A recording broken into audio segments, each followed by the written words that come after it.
So much of our lives happen online now, right? Yeah. And it all hinges on something we often just call digital identity. But, it's way more than just your social media profile or your email login. It's really the architecture, the very fabric of how we interact, how we buy things, how we prove who we are online. But what if that whole foundation, this digital self, is actually built on, well, kind of shaky ground? Fragmented data, centralized control. Like it's complicated.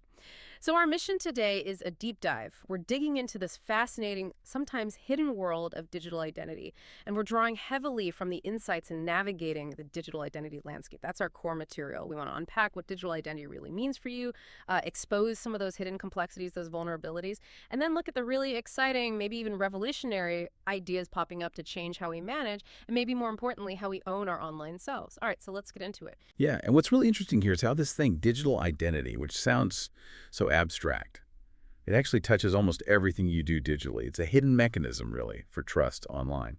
And it's not static, it's constantly changing, evolving, and understanding it, getting a grip on its nuances is becoming just essential for anyone, really. So today we'll try to define it, like beyond just the obvious stuff. And yeah, we definitely need to look at the risks, the challenges, and how things work now. It goes deeper than just worrying about hackers.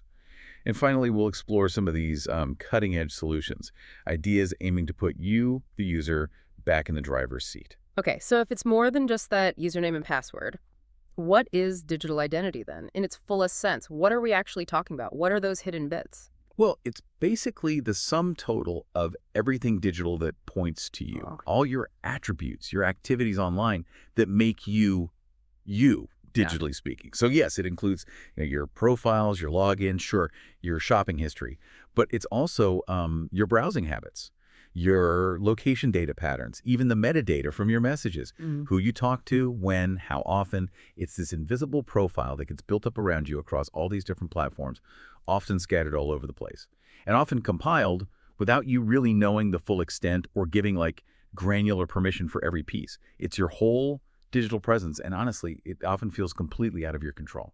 That idea of an invisible profile. Yeah, that is a bit unsettling, isn't it? Compile without really knowing.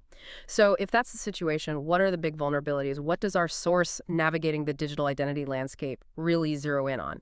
Because it sounds like more than just, oh no, my password leaked. Oh, absolutely. It's systemic. The hidden cost, you could say, of the way things are set up now, these big centralized silos of data, isn't just that single stolen credit card. It's actually an erosion of trust across the board online. When you have these massive honeypots of personal data, well, they're just irresistible targets for breaches, that's obvious. But beyond identity theft itself, the bigger issue might be this pervasive data exploitation, where your information is scooped up, aggregated, analyzed for all sorts of purposes you never explicitly okayed. And this can impact everything from, the ads you see, which is maybe annoying, to potentially your ability to get loans, insurance, maybe even job opportunities. Sometimes people call it digital redlining. Algorithms kind of quietly sorting you, potentially limiting your access based on interpretations of this scattered data. Wow. So it's not just a security risk, Yeah. it's this fundamental lack of agency, lack of control over how our own information is used. And this system can sort of subtly, almost invisibly categorize us, maybe even discriminate. It feels like our digital selves are kind of captive to these platforms. Precisely. That lack of individual control is right at the heart of it. Think about it. You often grant really broad permissions to apps, to services, right? Click accept. But do you really know exactly how your data will be used or shared? Or for how long they'll keep it? Usually not. And that lack of transparency means you can't easily check up on it or, crucially, pull back that permission later. It's sometimes called vendor lock-in, but it's with your own identity data. Your digital self gets tied to their platform. It makes it really hard to just leave or use your verified info somewhere else without basically starting over from zero. Okay, given all that the vulnerabilities, the serious control deficit, it really does sound like we need a completely different approach, a fundamental rethink. So what are the promising ideas emerging? I keep hearing this term, self-sovereign identity, SSI. Is that a real possibility or just a nice idea? What's the core promise there? SSI is. Well, it's aiming to be a profound shift, a paradigm shift, really.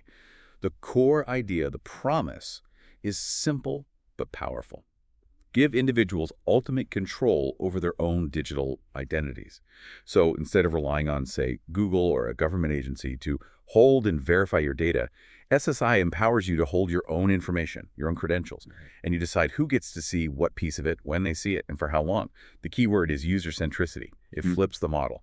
Imagine like not logging in everywhere with passwords stored by the site, but instead just proving specific things about yourself directly, like proving you're over 18 without showing your birthday, or proving you have a degree without sharing your entire academic record. It changes the whole trust game online. That does sound like a massive shift in who holds the power. But Yeah. practically, how does that work? If I'm holding my own identity proof, how does anyone else trust it? How do they verify it's real without some central company or database saying, yep, that's legit? What's the actual mechanism? Right, good question. That's where a couple of key technologies come in. First, there are decentralized identifiers, or DIDs. Think of a DID as like a permanent unique phone number or address for you in the digital world. But critically, you control it, not a phone company or a domain registrar. These DIDs are designed to be globally unique, but they don't need a central registry. Anyone can create one. And they're designed so they can be looked up and verified independently, often using public, decentralized networks, kind of like a shared, secure phone book, where everyone can check entries cryptographically without needing one central operator. This lets someone confirm that a claim is coming from your DID, the one you control, using cryptography, without needing a middleman ID provider. Okay, DIDs as unique addresses I control. Got it. And then there's this other piece, verifiable credential. Is that just like a fancy PDF of my driver's license stored on my phone, or is there something more like cryptographically special about them? Yeah. Much more powerful than just a digital copy. Verifiable credentials, VCs, are tamper-proof, digitally signed proofs of something about you, an attribute, a qualification. So imagine your university issues your diploma not just on paper, but as a cryptographically signed digital credential. Or your bank issues proof of your creditworthiness.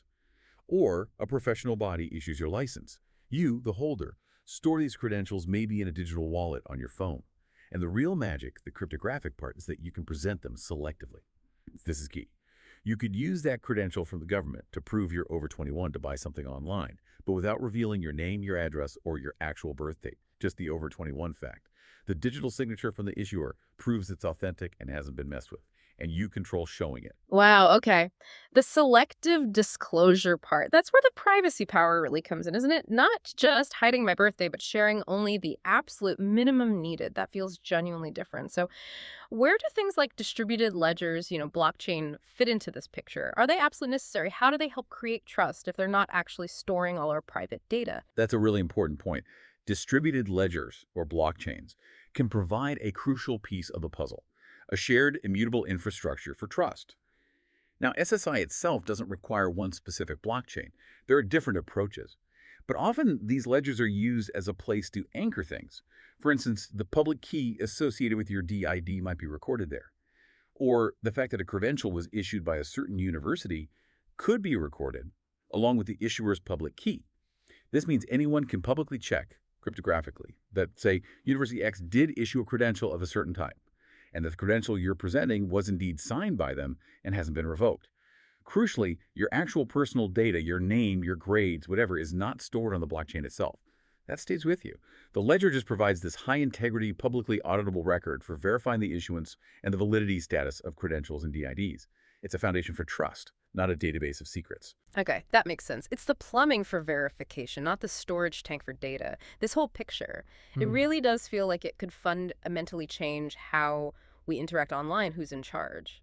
So we've kind of journeyed quite a way here from really understanding just how broad digital identity is, all those invisible bits and the serious risks involved, beyond just breaches like data exploitation, digital redlining, all the way to exploring these potentially revolutionary concepts like self-sovereign identity, powered by things like DIDs and those verifiable credentials. It's really clear, I think, that digital identity is so much more than just your passwords. It's your entire digital footprint, isn't it? Your reputation online, your potential to act freely. Exactly. And if we kind of zoom out, connect this to the bigger picture, this shift towards user-centric models like SSI using tools like DIDs and VCs, maybe underpinned by distributed ledgers.